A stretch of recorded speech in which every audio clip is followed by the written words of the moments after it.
In this tutorial, what I'm going to do is I'm going to teach you how to turn two sets of data into graphs that depict the bell curve and show you the mean or average of those respective sets of data. And we can also put in the lines that represent the standard deviations if we so choose. So I've got two sets of data here, peer mentoring grades and non-peer mentoring grades. These are two different sections in a class. The first thing I'm going to do actually is I need to do most of the work in a separate sheet, so I'm going to add a sheet. I'm going to just title this one graph, because that will be where we wind up with our graph eventually. I'm going to make several different columns here, so grades, okay, and then outside of grades I'm going to do normal distribution, okay, extend the columns there, then I'm going to do the mean, and I also want to do the standard deviation. Okay, so I've got that. Let's make all these bold. Okay, and I'm going to copy and paste this into a second set because we're going to use it for the second set of data as well. So I'm going to need to differentiate between these two. So what I'm going to do is I'm going to add in here that these are PM, which stands for peer mentoring. Extend the column, and then I'll do the same thing for mean and standard deviation. Okay, and then over here I'm going to do the same thing, except now I'm going to put NPM, non-peer mentoring, NPM, and NPM.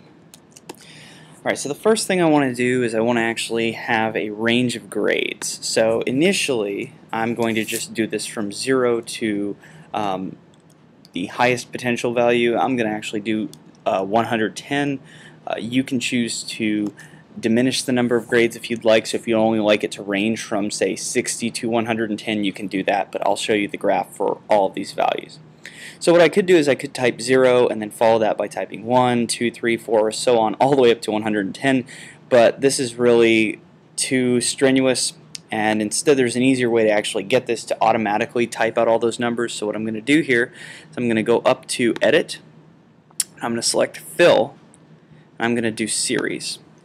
I'm going to select columns in the series, and step value, you can do this however you'd like. If you want to do it in tenths or quarters of a value, I'm going to do it in 1. My stop value will be 110, and it's going to be linear, and I click OK, and it automatically fills in those grades for me. So do it again, 0, select, edit, fill, series, okay, columns, 110, okay. And there we go.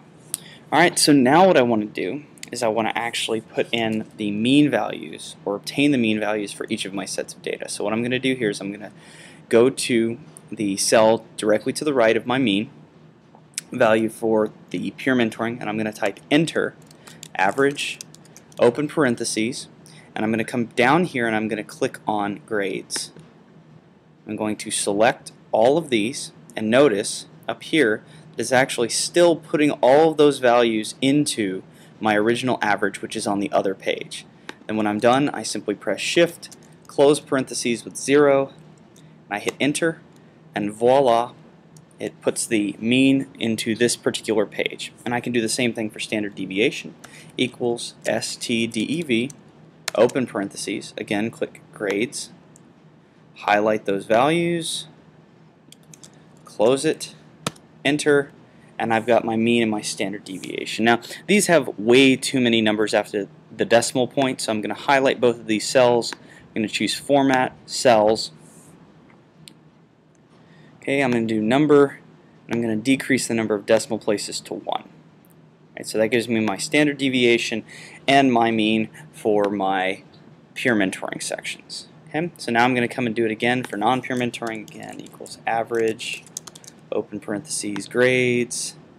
Okay, I'm going to go through here, highlight all the ones that need to be highlighted, close parentheses, enter, and then STDEV, open parentheses, grades, C77, all the way back up to that one, close parentheses, enter, and then again I'm just going to clean these up.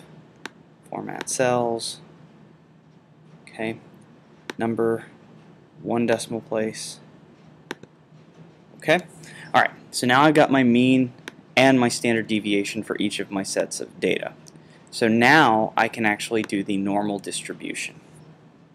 So the way I'm going to do this is I'm going to hit in this first cell equals NORMDIST, that's the formula for normal distribution, and then notice that it gives me these 4 options: X, mean, standard deviation, and cumulative. So for X, it's going to simply be the cell that contains the value to the left of this normal distribution column. So in this particular instance, that is A2 to start off with, comma.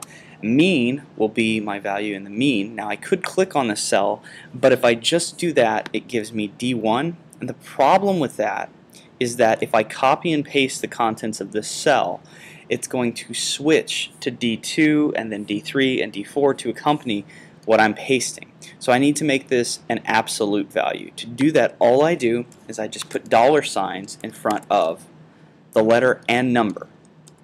Okay, so now no matter where I paste this formula, the mean will always be from D1.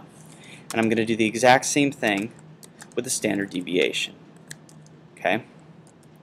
Finally, cumulative, you just put false, hit enter, and that gives me my normal distribution. Now what I do is I copy, I drag over all of these cells down to 110, okay, and I paste. That gives me my normal distributions for all of those cells, and I'm going to do the exact same thing for my non-peer mentoring section. And again, remember, working with this, I need to do absolute values, so I'm going to use the $, comma, absolute value H2 for my standard deviation, false, close parentheses, copy, and drag down and paste. Okay, so this has helped us set up our data. In the next part of this tutorial, I'm going to show you how we take this data and we actually integrate it into a graph.